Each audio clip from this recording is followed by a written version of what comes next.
There are so many things that as a musician have come in useful for me as I've moved into L&D leadership that in some cases I kind of expected, and in some cases I had no idea were going to be useful things for me in this world. And I'm treating today as an opportunity to share with you some of the things that have helped me on that journey. I want to caveat this by saying this doesn't mean that these things are catch-all cures that are going to solve all of the problems you have if you're facing challenges when you move into leadership, but they are things that I found useful, and I think they're things that you may want to experiment with and see how they work for you as well. So in terms of today's session, we're going to be looking through a few things. We're going to consider this idea of presence, thinking about who you are as an L&D leader in your practice. We're going to look at what's your impact as an L&D leader. What are you actually doing and how are you doing that? And then finally, thinking about this idea of confidence. Why you? How can you reassure yourself in those moments where you're feeling a little bit less confident about what you are doing in an L&D leader space? So before we get started, I want to get to know you all in the room a little bit better. I'm going to ask you all to share in the chat. Why are you here, first and foremost? What brought you to this particular workshop today? And where are you at in your L&D leadership journey? I'm aware that we might have a mix of people who are stepping into L&D for the first time, perhaps who are aspiring to step into L&D. And if you could share that in the chat with me so I can get a sense of who's in the room, that would be fabulous.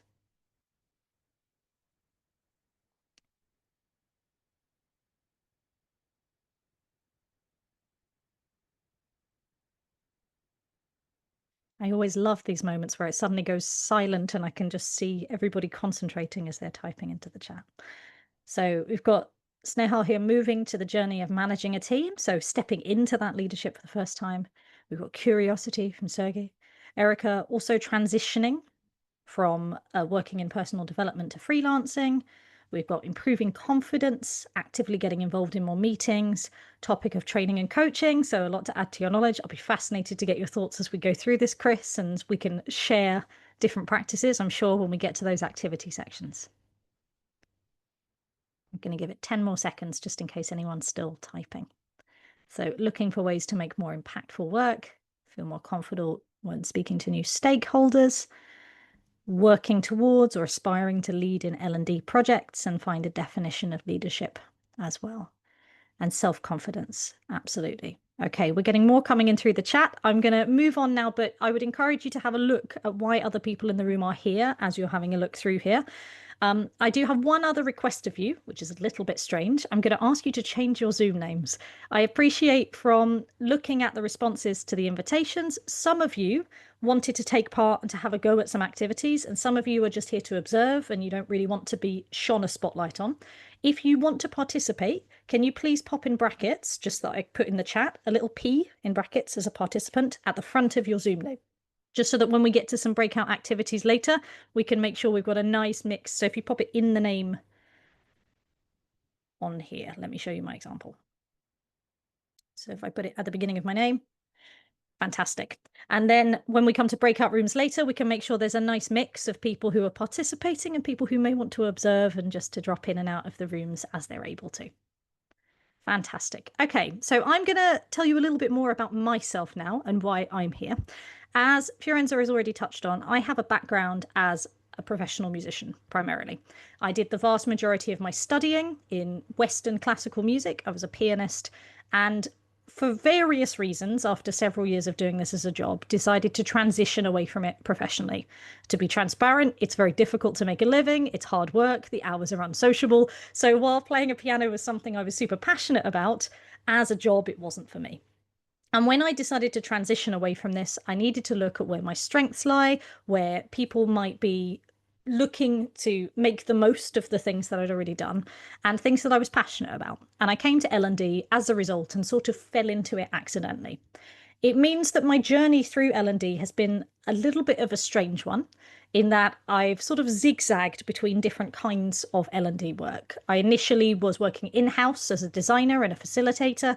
I've then gone on to start my own business, which has given me the opportunity to work in lots of different settings with different stakeholders. And more recently, one of my clients has brought me in-house as their head of curriculum as well, which I'm also doing part-time.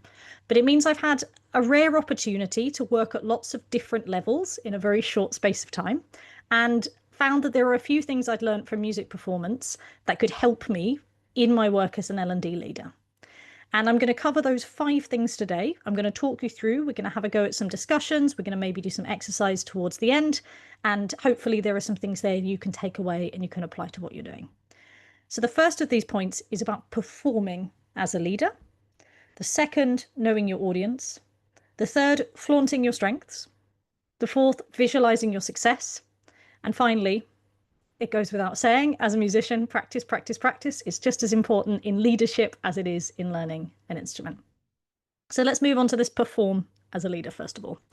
Now, when I say that leadership is a performance, quite often people in the room look at me as if I'm talking about being disingenuous or fake or pretending, but actually it's a little bit more complex than that. I'm not sure if we have any fans of RuPaul in the house. Can I just have a show of hands if anybody watches RuPaul's Drag Race? I know it's a bit of a curveball. We have a thumbs up. Okay. So there is a quote that RuPaul, who is a famous drag queen, quite often uses, where you're all born naked and the rest is drag. This idea being that actually in all areas of our life, we are performing to an extent. What side of yourself that you show in any one setting, what facet of you bring to the table is going to vary depending on your environment. That doesn't mean you're being fake. It doesn't mean that you are not being authentic to yourself, but it means that you are selecting how you present in that environment. And that is a really important aspect in leadership because it helps you to build authority in the room. So, for example, when I was working as a musician, one thing that I always found fascinating is attending masterclasses. You would watch the same colleagues practicing pieces of music over weeks, sometimes months, and you'd observe a lot of their performances back to back. And what made the best performances was very often not the technical skill and how brilliantly they played. It was about the holistic experience of how they held that space in the room and how they made you feel part of the process. And that is just as important as leaders in L&D. You need to make sure that you understand how to hold that space so that people feel supported by you and led by you adequately. So as a result, you need to be thinking as a leader about how you are going to make space for other people. It's not about asking for space. It's about recognizing that you as a leader need to build an environment in which other people can thrive. And that could be quite a mindset shift if you've been used to focusing on L&D from a design or a facilitation perspective previously, where you're more stuck in the details. This requires you to zoom out and think about how you are curating that collectively. Similarly, nerves, anxiety, we all have it. I have it now. I'm sure you have it in leadership situations yourselves at times. It is a natural thing. But ultimately, just as nobody wants to watch a nervous performer, nobody wants to watch a nervous leader because it makes you lose confidence in the process. It's not about magically making those nerves away. It's about thinking how you can, in those situations, perform as if you're confident and then go away and work on that afterwards for yourself. So in terms of practical steps, how we're doing this, how do we apply it to L&D as a leader? One thing that I found really useful is this set of charismatic leadership traits. Now, I first came across this in a Harvard Business Review summary, but I've looked into it since, and apparently they were founded by Dr. John Antonakis, who is a business psychologist who works at Lausanne University. And he was looking into the idea of charisma. And charisma is one of those things that we often associate with being innate. It's a talent that you have or you don't have. But actually, the study found that that is totally not true. Charisma is something you can learn and put into practice in order to feel more confident in performance and leadership settings. So he came up with 12 points that he examined and looked at the efficacy of in leadership. And as you'll notice, quite a lot of those at the beginning are around the content of what you're saying. So metaphors, similes, contrasts, lists, etc. Those are things around how you're expressing verbally what you want to say, which we're not going to get into in too much detail today, and that's something for you to experiment with in your own time. But the 4 that I thought were really interesting here around animated voice tone, facial expressions, gestures, body language. This is exactly the same as all the things that I needed to practice as a musician. And it's about orchestrating a performance around your leadership. My biggest suggestion to you all, which I suspect that you are probably not going to be keen on, is you need to practice with a mirror or a video or an audio recorder. Practice talking as if you're leading a situation and genuinely, critically watch those things back and think about, are you modulating your voice to be more interesting? Or are we kind of flat? Are you expressing with your face? Are you making gestures?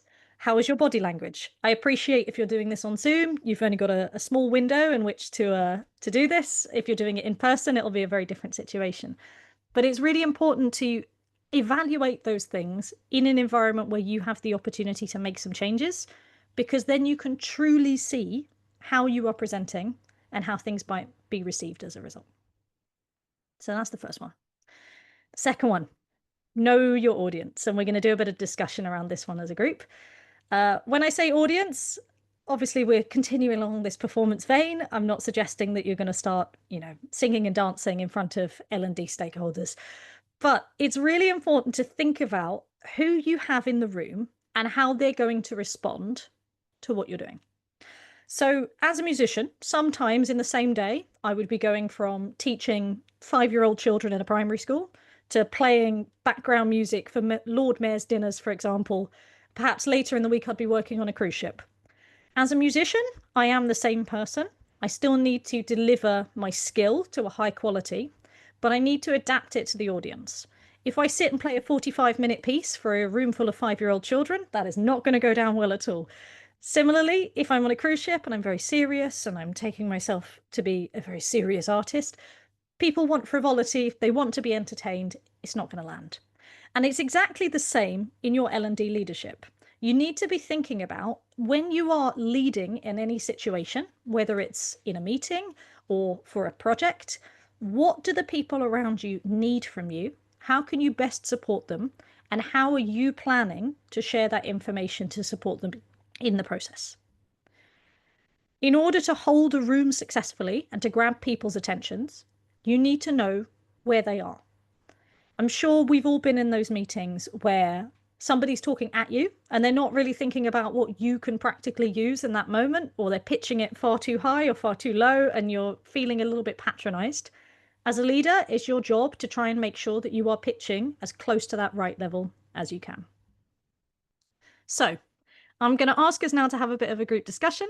If you are participating, you are welcome to pop your hand up and to share some thoughts out loud. If you just want to observe and to stay a bit hidden, you're welcome to put some thoughts in the chat. But I would like you to think about, as an L&D leader, what audiences might you be coming across in your role? And how might your presence need to change in the room as a result of who you're talking to? Has anyone got any thoughts they'd like to share?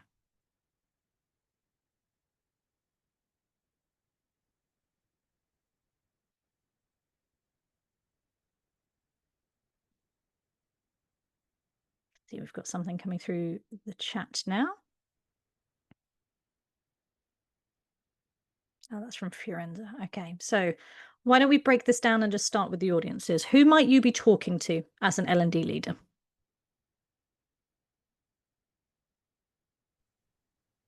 Hi, I'm Hey, Paige.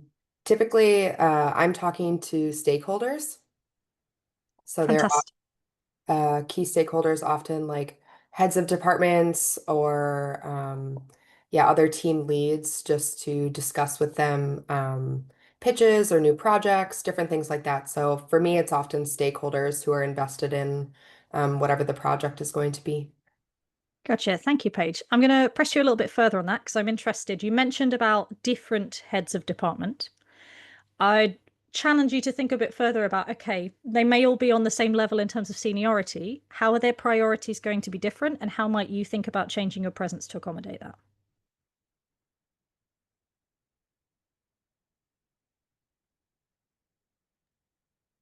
Yeah, I think they're each going to have their own business goals. So for L&D, I'm always really curious, and it's critical to know what their business goals are, because you can't just measure L&D effectiveness on its own. It has to be tied to the business goals. So knowing about that from them, and then yeah, in terms of changing my presence, I think it's just about like you've said, reading their body language. Are they comfortable? Do they like to make jokes? Are they a little bit more free? Just researching the person, because I always take the perspective that they're a human at the end of the day. So, what kind of is their vibe or their personality, and just trying to reflect that. Absolutely. Thank you, Paige. Yeah, I think it's a really interesting point that ultimately we're dealing with humans first. We're talking about this in the abstract today because, short of bringing in people from different groups and practicing in front of you, that we can't deal with it in that way. But you need to be flexible to the people you have in front of you, because ultimately that's going to change depending on the situation and the people as well. Thanks, Paige. Gary, I notice you've got your hand up as well. Yeah, I think as well as meeting with different people in different roles, a kind of different seniority, we're also meeting with people who have a different kind of understanding of what learning is as well. So you're going to speak to people that think that a video published like to everyone is learning. You're going to have people that want or think they want learning, but don't really know what good learning looks like. So I think it's worth considering, I don't know, how you influence sort of what the process looks like in terms of delivering a learning solution based on the knowledge or experience of the person you're speaking to. Yeah, I think that's a really interesting point as well, Gary. Thank you. You've got that sort of different levels of knowledge and understanding, but also, as well as adapting to that, you need to think about what people's assumptions of what leadership might look like is going to be dictated by that. If someone's idea of what learning and development is not necessarily real to what you are doing as a leader in the role, you need to find a way both to correct their knowledge, but also to reassert yourself in a confident way to try and guide that and support them through the process. Fantastic. Thank you. I've noticed we've got a few comments in the chat as well, so I'm going to read them out. So we have people who are working with senior leaders, SVP of sales, supply and ops, project managers, teams as well. So a mix of the executive team, perhaps colleagues, people who might be working under you or on the same level as you in terms of a company hierarchy. And presence could change in terms of collaborative style versus more convincing. Now, obviously, some of that's going to be dictated by structures in the organizations in which you're working. Some of that's going to be dictated by the people and their style of doing things and how they would prefer to interact with you as a leader. But leadership is not a one-way street. People often tend to think of leaders as dictating down or dictating towards people. And actually, there is an element of symbiosis. You need to listen for feedback as well, and you need to respond to how people are responding to you, as meta as that might sound. So, third point, flaunt your strengths. And this one is a point that I think can often be uncomfortable for some people, because sharing what you're good at openly and being proud and not feeling in any way self-conscious about that can be really difficult, to be transparent. It can feel a bit braggy, and particularly if you're someone who is more measured and you feel like you need to justify things and to explain them, strengths can be an uncomfortable area to discuss. However, understanding where your strengths lie and being willing to highlight those in the appropriate places is a really key part of leadership, and it's a key part of performance. So, to give you an example from my previous professional life, I have tiny hands. You probably can't actually see on camera. They probably look a lot bigger than they are. But for scale, my hands are about the same size as an 8-year-old's. I have tested when I've taught them. They are not the hands of a pianist, really. And it's caused me a lot of trouble throughout my training, throughout my career, in the sense that anything that has got big chord passages, anything that's loud, anything that's dramatic, I cannot do very easily at all, which as a pianist wipes out about 50% of what people expect me to do. And for years, I struggled through with this, practicing as I should anyway in private, but repeatedly putting these things into performances to try and show that I could do it if I really put my mind to it, etc. And I reached a realization at some point that actually, while it's important to still keep growing and to keep improving behind closed doors, it's important as well to showcase what I'm good at when crunch time comes. And if I get a gig in that requires me to do something else, I can work with a team, we can delegate and share out what pieces we're going to play so that we highlight our own strengths. And the reception I got as a result as a performer improved greatly. I found that people were much more keen to come up and ask me how I got so good at XYZ, instead of being generally more lukewarm in their responses if I knew I'd played something that didn't well suit me. And I think this is an idea that can be applied to leadership as well. There is a temptation when you move into a leadership role to want to be good at everything because you feel like you're in charge of the situation. You have to show up and lead by example. And to an extent, that is true. It is obviously important that you have an understanding and a competency in L&D in the area that you are leading in. But you don't have to be good at everything because as a leader, part of your role is to delegate. And so the most important thing you can do in that situation is to understand what your strengths are, highlight those in the ways that you are able to, and then to delegate the things that you are not as strong as to people who do have those skill sets. So we're going to do a bit of an exercise as a group, and I'm going to ask you to think in the chat of 2 things that you're good at. And I want you to be shamelessly braggy. Well, not quite, but I would like you to share without shame in the chat 2 things that you are really good at in L&D. It could be specific to leadership. It could be in a technical element in your role. Happy for you to share whatever. Sorry, I keep pressing the wrong buttons today, and it's really annoying. I don't know why this is happening. There we go. And I would also like you to share one thing that you're not as confident at. So 2 things that you're good at. If you're struggling to think of something, as I know sometimes people express that they are, I would like you to think about the fact that actually, if you can't pin something down that's specific, it might suggest you're a generalist, and that in and of itself is a good thing, potentially. So if you feel uncomfortable bragging, instead think of it a bit like you're sharing a menu. You want to tell people what skill sets you have available to them if they need to use it.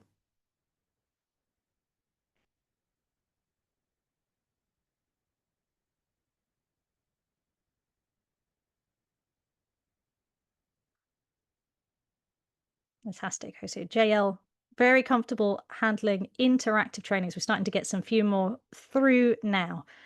So we've got empathy for others' perspectives, handling questions on the fly, Paige not as confident of being succinct. Okay, Grace, good. Starting with an idea, elaborating with a team, project leading. Gary, helping others, developing self.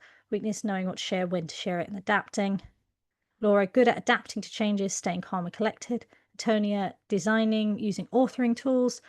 Antonia's not so comfortable with communicating. Sonia, good at coaching, mentoring, facilitation. Okay, fantastic. I'm sure we'll get some more responses coming through the chat there. While those are coming through, I'd like to ask those of you who have shared so far to reflect. In terms of the things you're good at, where as a leader can you highlight those things in your work? And where are the things that you're not as confident at that you can perhaps think about improving in private, but maybe delegating aspects of your role to other people in the team that have those strengths? If there's anybody who'd like to share their thoughts, you're welcome to pop your hand up or to put something in the chat if you would prefer.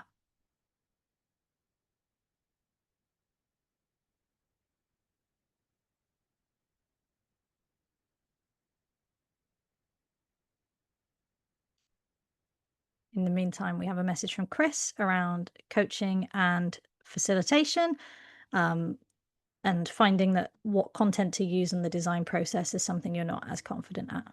Beautiful thing is, as a leader, you don't necessarily need to have all of those skills 100% down, but you do need to understand how to allocate those tasks accordingly in your team to do an effective job. Excellent. Just looking through these responses again, and actually, I'd quite like to invite Antonia, if you'd be happy to share a little bit around, you mentioned there that you find communicating is something you're not as confident with yet. Could you share a little bit more with the group, please, about what that means for you and maybe some ideas about how you could delegate that in those moments that you find more difficult? Yeah, right now I'm just thinking, why did I put P next to my name? Okay. Well, I'm very anxious as a person, and I find it very difficult when I meet new people and I have to talk with them like I do now, like talking to strangers. So when I am being assigned to a new project and I need to speak to a new stakeholder and find out more about their needs, I find it very difficult because at the moment, instead of focusing on listening to what they say to me in order to grasp all the important bits that I'm going to need to create the learning and the training they need, I keep having this thought like try to concentrate, try to listen more, make sure to record the meeting so you can go back to it and then listening to it again.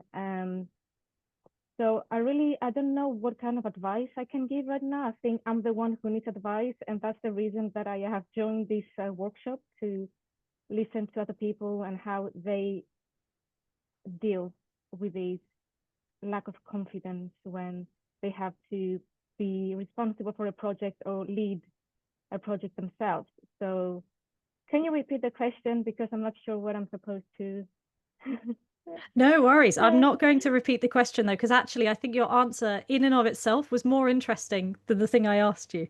And hearing you talk there about, well, firstly, I want to congratulate you. If this is something that you feel uncomfortable with, you've just done it in front of a room full of people for a start. So I feel like that in and of itself hopefully can help you to an extent with that confidence boost, because as I'm sure everyone will agree here, and we can see from the clapping hands, you communicated brilliantly. And I think maybe there's an element of reframe and perception around that as well as a skill. But in terms of building that skill, as you said, for yourself, part of that is about private practice. It's about understanding what works for you and building that confidence in what you're doing. But I also think there's an element there of reframing how you're approaching those conversations. You're viewing this sort of communication as a very broad thing at the moment around, but actually you describe lots of different elements to that around listening. Actually, that came across as a skill to me in the way you were talking. And I found it interesting that some of the comments in the chat that people were talking about, saying that maybe they struggle with keeping things succinct or summarizing, actually, as someone who says less and listens more, that could be a skill for you. It's about how you reframe it in those settings. And actually, that brings me on to, there's a really great quote by Steve Jobs talking about the subtle thing between strengths and weaknesses, because actually, almost always, they are two sides of the same coin. There is something that can be drawn from in what you perceive as a weakness as a leader if you frame it slightly differently. And that's not to say that none of your weaknesses are important to work on collectively as a group. Of course, there are things you need to do behind closed doors to keep getting to a place where you're comfortable. And depending on what those weaknesses are, you can go away and find resources to help you with those specific things. But quite a lot of the time, when we just flat assume something is going to be a disadvantage, that is not the case. And it may actually be the very thing that someone else wishes they were doing in their leadership as a result. I've also noticed there's a great comment in the chat here that's been added around finding templates, a list of questions that you know will help you in particular scenarios and reducing that mental load.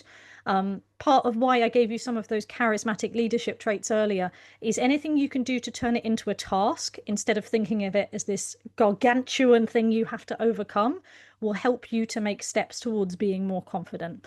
Unfortunately, confidence is not one of those things you can improve overnight, and you can't really attack it directly. You need to do it by building this mix of competency and also your comfort in those situations in order to keep amassing that as a result. And the next thing that we're going to move on to is going to help with that a little bit. So we're going to look at this idea of visualizing. Can I have a show of hands here? Has anyone ever done a visualizing exercise before? Fantastic. We've got a little bit of a mix in the room.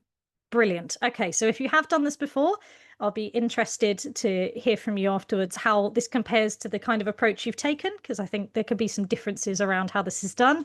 And those of you who haven't, don't worry, I'm going to talk you through the process. Now, the reason I've put visualizing in this session is because, surprisingly, as a pianist, quite a lot of the practice I did was not actually at a piano. And one of the things that was drilled into me when I first started music college was that the vast majority of the work you are doing is not here, it's actually in here. And having the time to think through what steps you need to take, to consider how you're going to approach this, is just as important as physically doing the work. And I want to give you the opportunity to start thinking about this in the context of L&D leadership as well. The book I've been sort of inspired by, that I haven't read in a while, but I remember being really interesting, was called The Inner Game of Music, which was talking about this. Those of you who are sports fans, you may be familiar with The Inner Game of Tennis. It is also a really good book, but it's talking about this idea that actually success is very interlinked with how you are approaching any of the challenges that you are facing, and getting that mindset right before you enter those environments can be a really useful tool in that as well. So we're going to have a go at visualizing. I want to clarify in advance, this is not manifesting. because I know lots of people are interested in that. It is not for me. I'm grateful that it's something that lots of other people think is really useful in their lives. But what we're going to do is we're going to use this as a tool to imagine a simulation of what it might be like to be in an L&D leadership situation, so that you can start to think about how you might feel and how you might respond in those circumstances, and also maybe identify some of those things that you want to go away and work out with a bit more detail, with a template perhaps, like Chris recommended, that can help bolster what you're going to do in those situations for real. So for this exercise, I am going to ask you shortly if you're comfortable to close your eyes. I appreciate that being on camera with your eyes closed might be uncomfortable for some of you. So if you would like to turn your camera off while you do this exercise, you are more than welcome to, and I will explain when you are going to turn your cameras back on. So if you are comfortable closing your eyes, I'd like to ask you please to do so. And I would like you to imagine that you are introducing yourself as an L&D leader. What that looks like and how that scenario is can be up to you. So it could be introducing yourself to a room of people that you're going to be working with for the first time.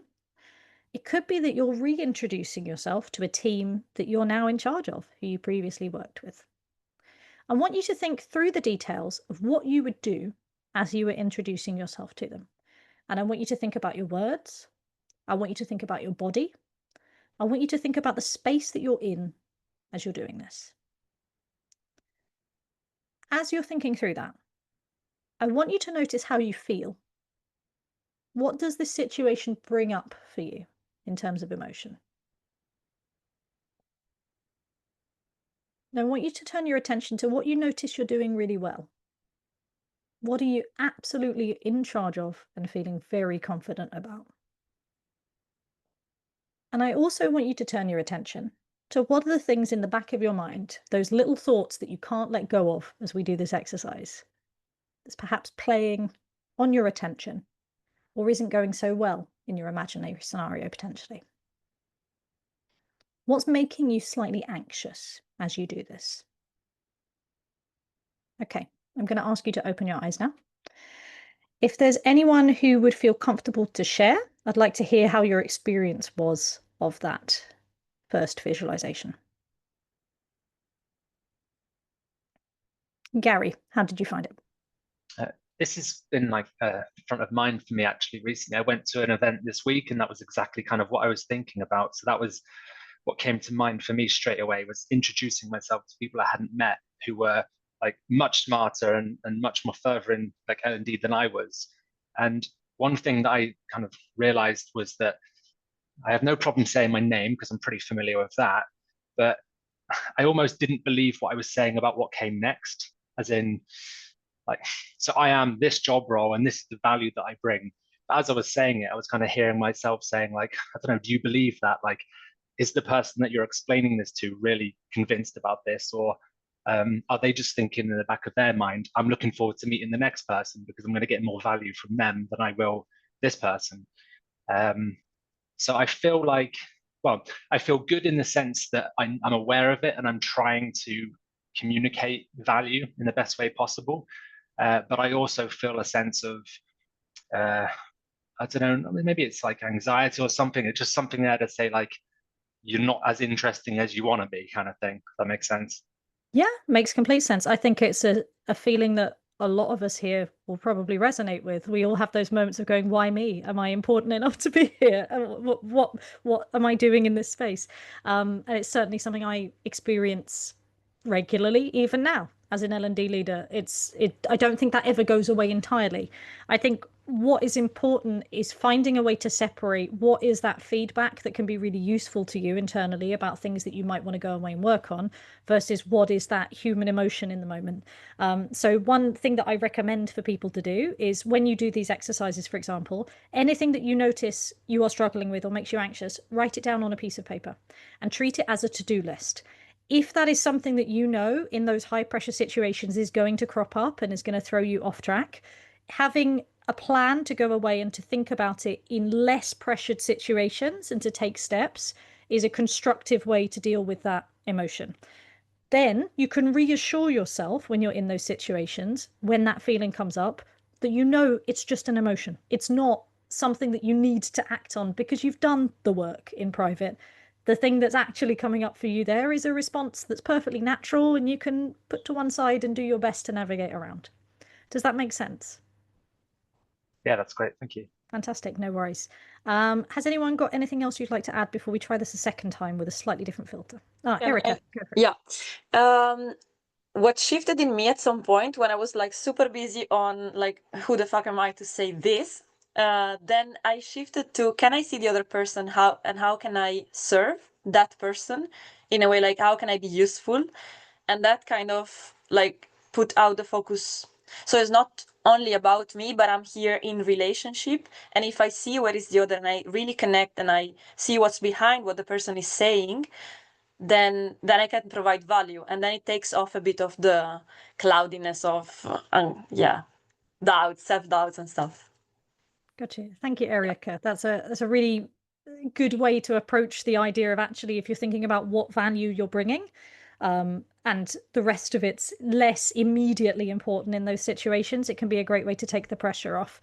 I think something that tends to help me as well, and I appreciate this is going to sound very bleak depending on how you look at it, is that people think about you far less than you think they do. Quite often when I'm in a leadership situation and I'm feeling self-conscious and having that, has someone noticing I've done this wrong, or does someone feel I'm not skilled enough in this?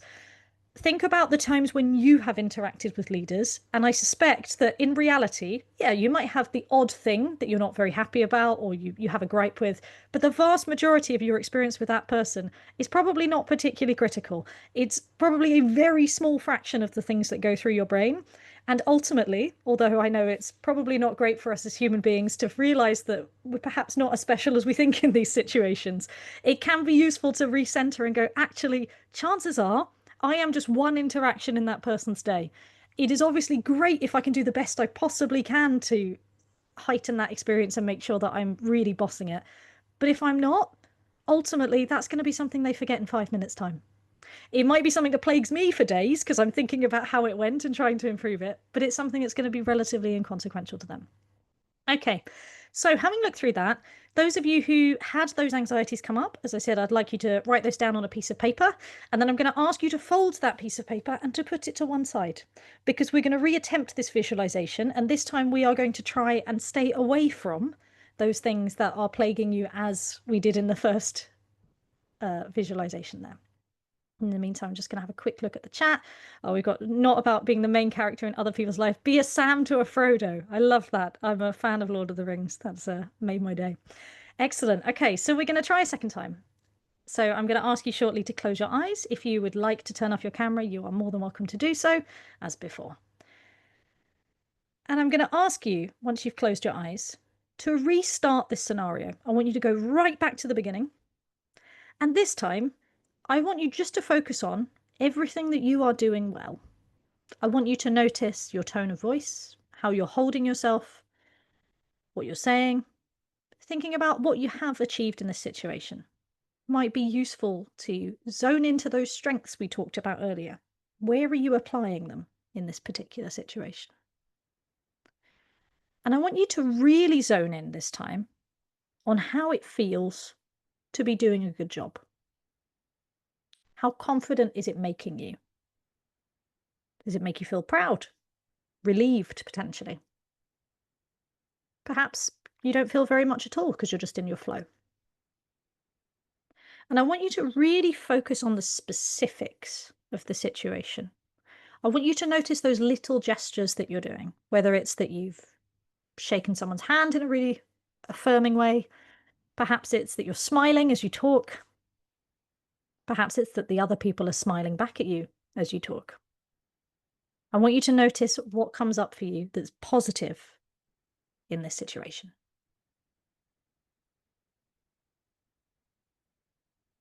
Excellent. You can all open your eyes now. Fantastic.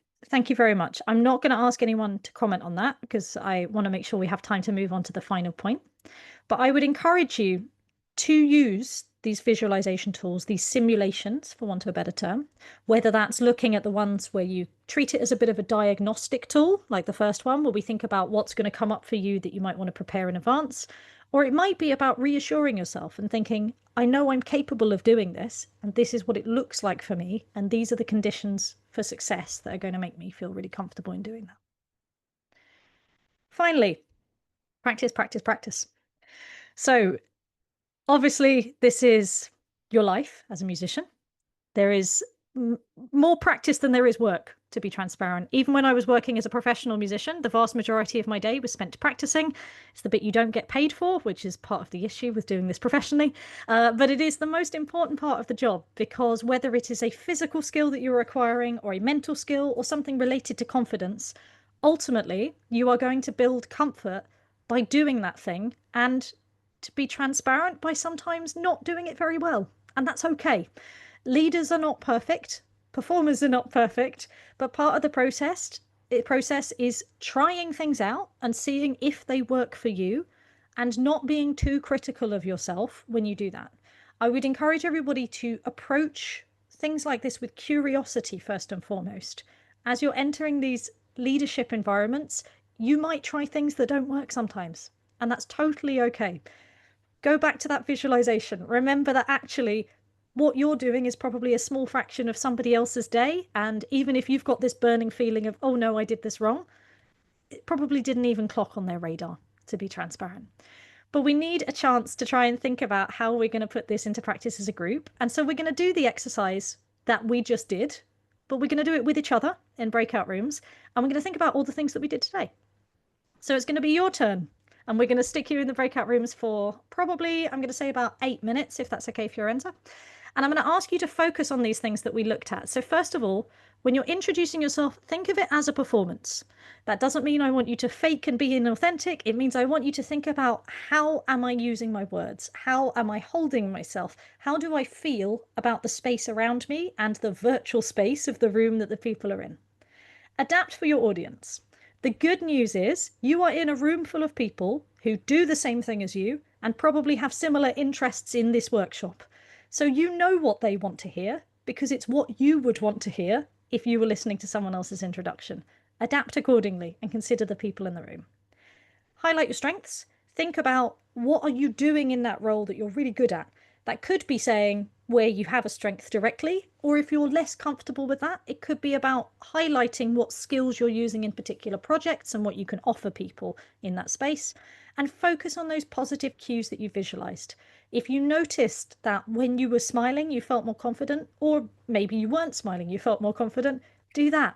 If you noticed that there were specific things about how you held yourself or how you started those interactions that made you feel more comfortable, do that. Treat this as an experimentation ground.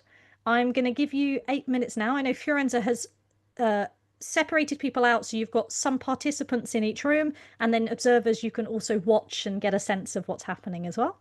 And I'm going to hand over to you to do the techie bit. Thank you so much, Maddie. So I'm going to launch the breakout rooms in just a second. So you'll all should receive a pop-up, so please accept that. Those observing, I will move you into the breakout room so you can observe just a few seconds after that, okay? Here we go. Invites are out.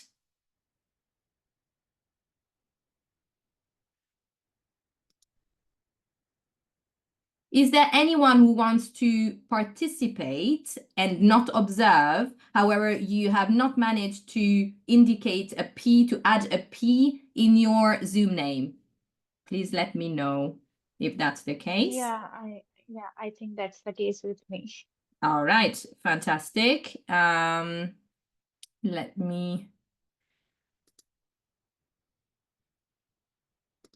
You should have received the invitation now. Thank you so much, Nehal. Is there anyone else? Yeah, me as well. Fantastic. Doing this for you now. Oh, you should get it. Anyone else?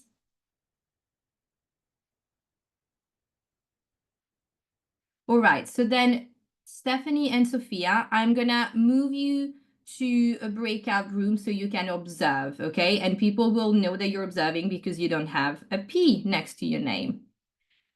Okay.